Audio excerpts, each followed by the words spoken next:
Good afternoon, everybody. This piece of the presentation will probably be a little bit different. It's from the manufacturer's side of things versus the state or the educational side of things. Our group has been together roughly 3 years. It's been a journey. It's like everybody's talked about, it's not been easy. We've had a lot of hard work pour into it.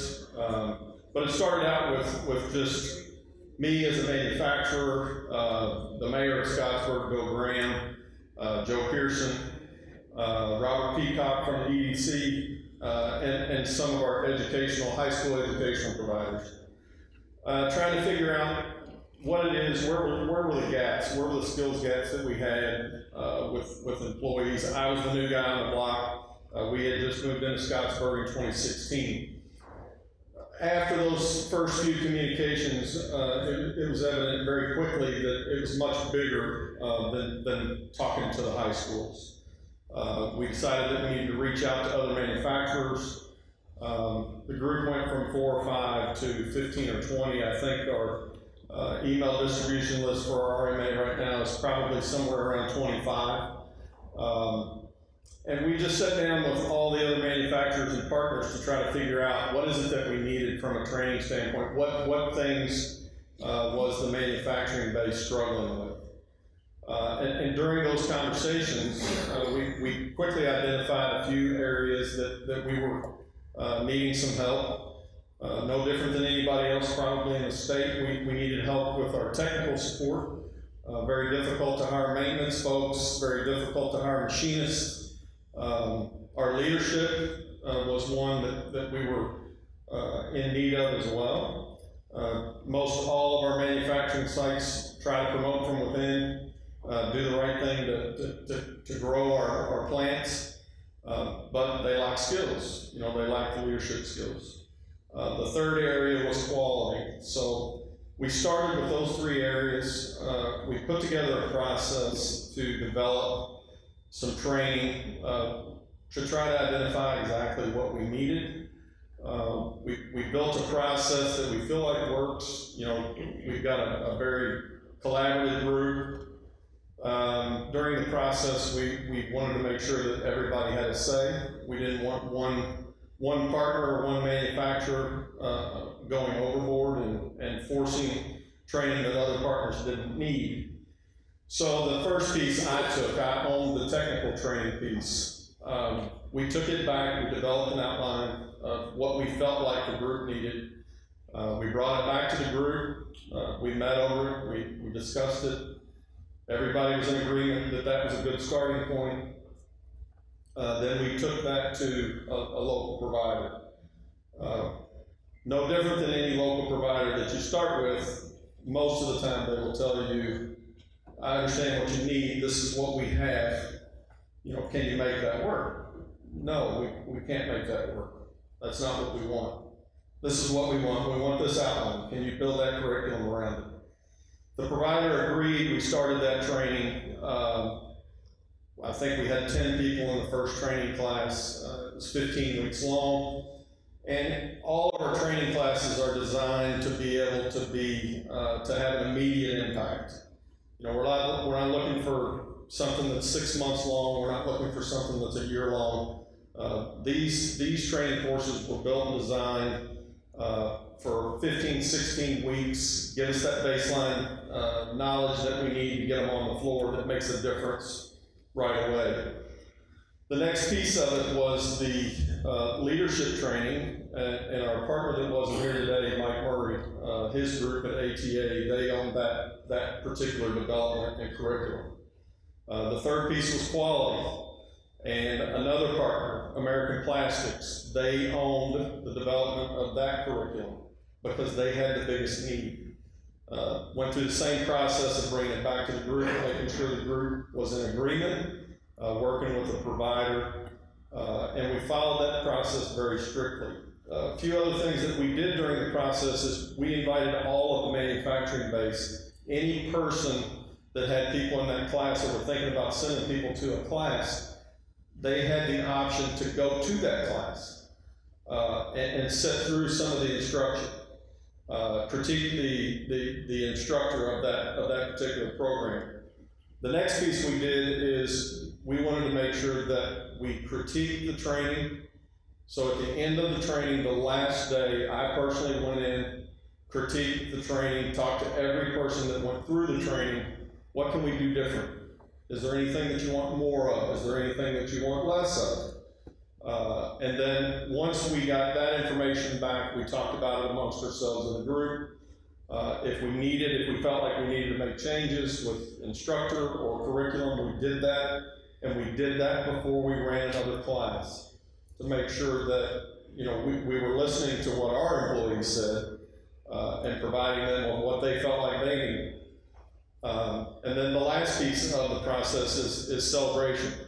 You know, we made sure that every single class we celebrated the graduates, we celebrated the graduation, we provided them with a graduation certificate for that class. We invited their family, friends, whoever they wanted.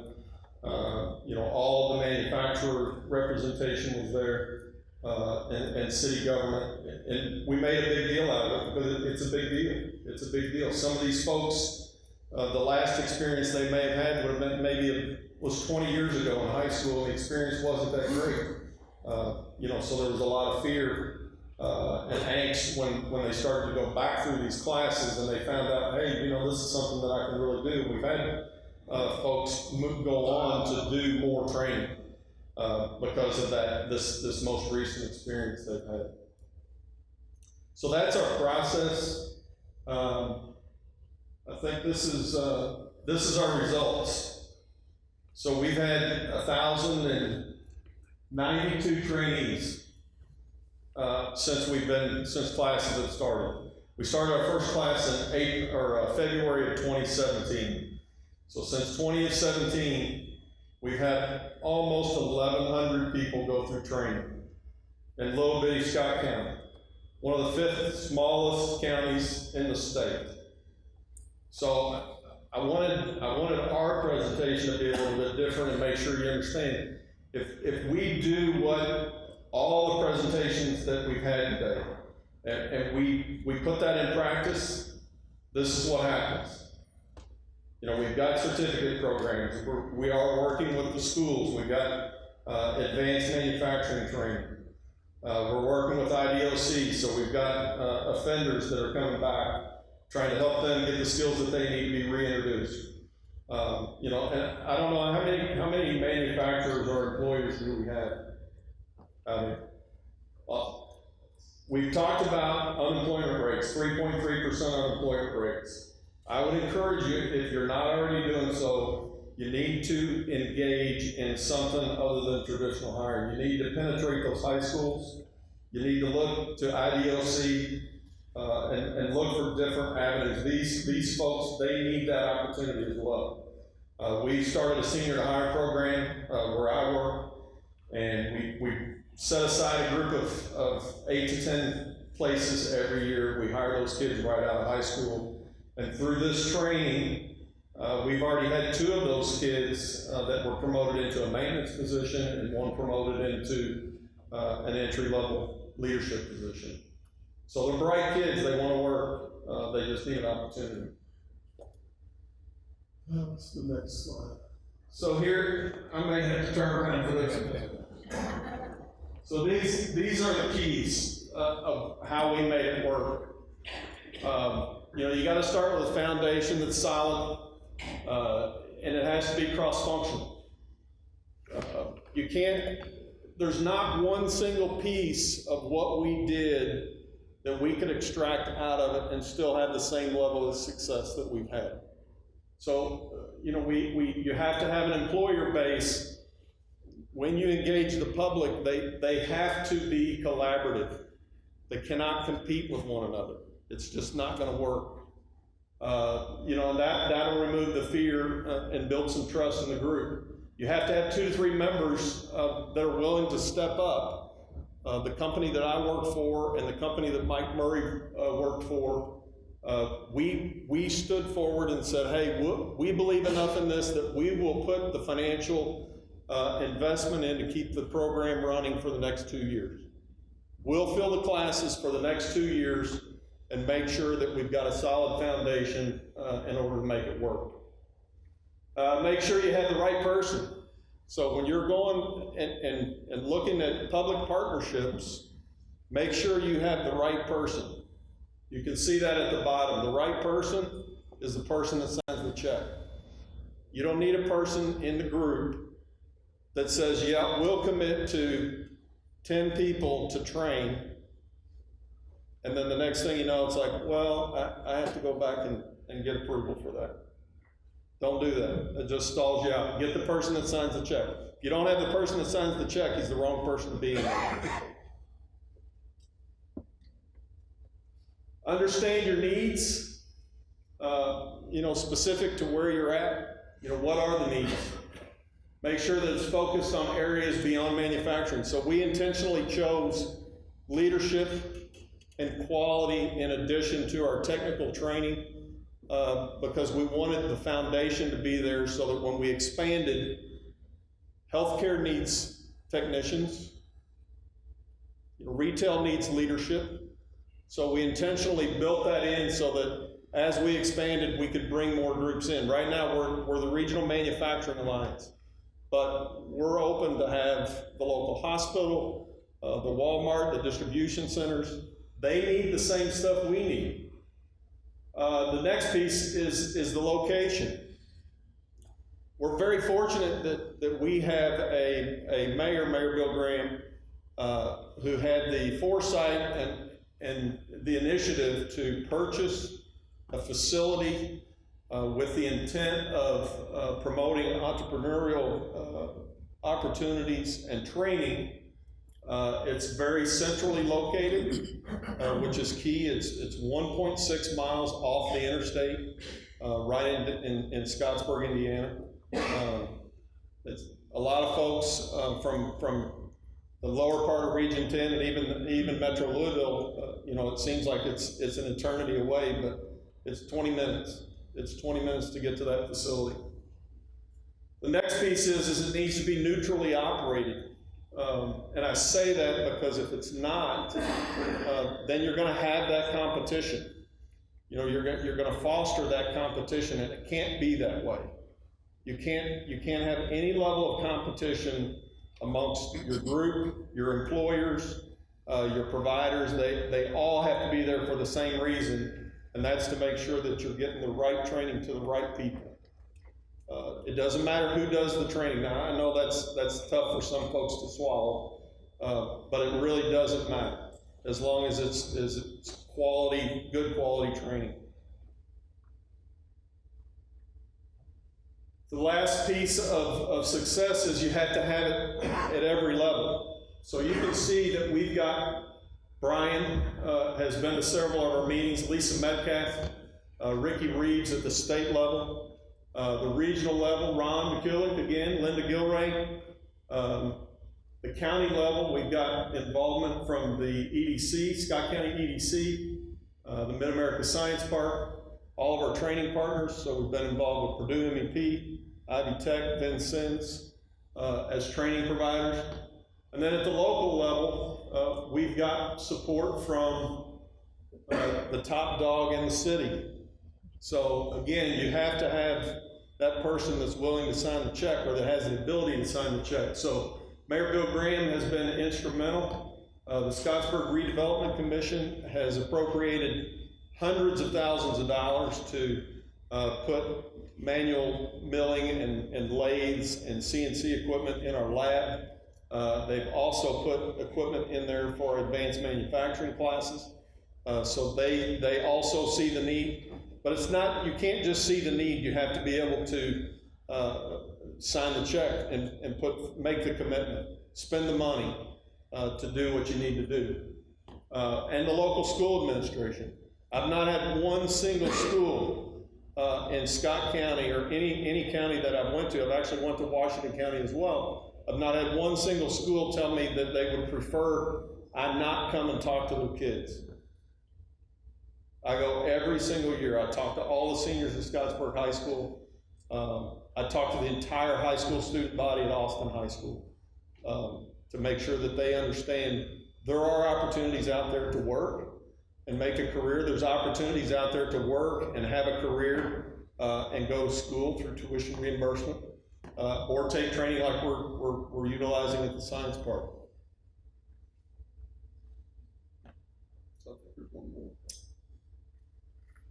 So here's our training partners currently: Amitron, Haas Automation High School, the local high schools, IDOC, Ivy Tech, Purdue, Vincennes.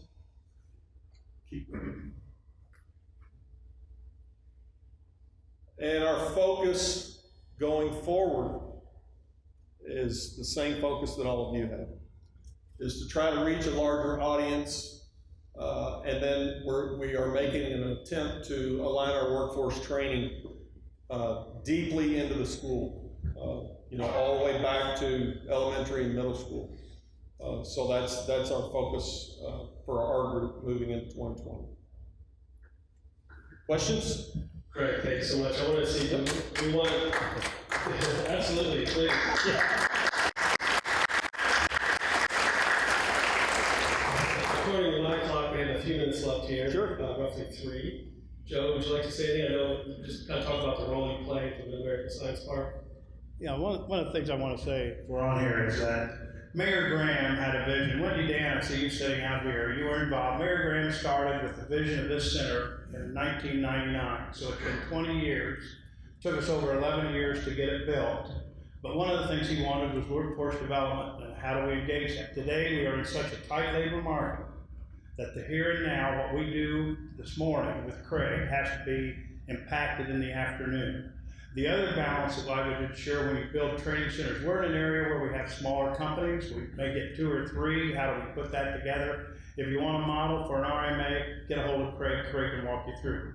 The other part we're talking about is what do we do with the future, and particularly with the other side of the classes with the high school, with all of the artificial intelligence, the robotics, the coding, and we back that all the way down to the grade school. We started out with only 4 high school kids. Today we have about 100, we have 4 schools, but there's that academic pathway and that career pathway that we start that's different than what we do with the RMA, and I would just say work for that. The other thing is, the reason I point to Wendy knows how to build partnerships. You don't do it without partnerships, you don't do it without trust. We have tremendous partnerships with the universities, Ivy Tech, Vincennes, Purdue, and others, and one Southern Indiana, and the people in our community have stepped up, so. Thank you, Joe, that's great. I have a page full of questions. But because you're so amazing, I won't get to those questions. There's actually one too. I think I'm going to try. Hey, Bob, can we get a microphone? I've got a friend out here that's new to the RMA. Ryan, can you raise your hand? I didn't know if you could make a comment or two, just your experience to see as kind of a recent member of this group. Yeah, it's been an absolutely great experience joining them. It's great being a Work One board member, of course, and then being a part of the RMA is great too. It's something that I've been thinking about developing myself, is finding partners in the community, and it's been absolutely great. Trying to think, but it's nice because sometimes you might have 10 people in the department, right? You want a class minimum is 5 or 6 folks, but now we have a group of folks that you can kind of put everybody in there, and you can hit those minimums. So it's a win for everybody. You can drive down training costs a little bit. And he's absolutely right, there's no competition among any of us as far as that goes. And also right about the high school students. We just had the local high school manufacturing class over the other day, and you're absolutely correct about that as well. So we're also just starting the chapter. So yeah, it's an awesome group. I'm glad I'm on board, and yeah, it's a good time. Thank you, Ryan. We've got a few, roughly 45 seconds left. 2 real quick questions. One, is this just for one county? Is this one county only?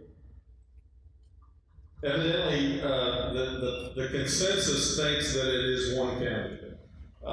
It is not one county. Ryan is actually from Washington County. Our problem is marketing. There's just not a lot of folks know who we are and what we're doing. But no, it is open to any county that is willing to drive to Scottsburg for training. And just, this might also be in somebody's mind. There's no cost associated with our group. Right now, we don't have membership fees. We're just trying to get things off the ground. So we meet every 3 weeks, and the next meeting is October the 10th from 2 to 3:30. You were actually kind enough to reschedule your meeting that's right now. Our meeting was today, we rescheduled it to next Our week. apologies for that. One question before I get to the red light. You mentioned in the meeting before moving the needle. Can you talk about that and how important that is to you all? Yeah, you know, there's a lot of talk about certifications, there's a lot of talk about apprenticeships, and there's a place for all of that. I don't want to downplay that and say that that's not a good thing. It's not important to me for training incumbent workers. I don't need to spend 2 years to train somebody, especially somebody I already know.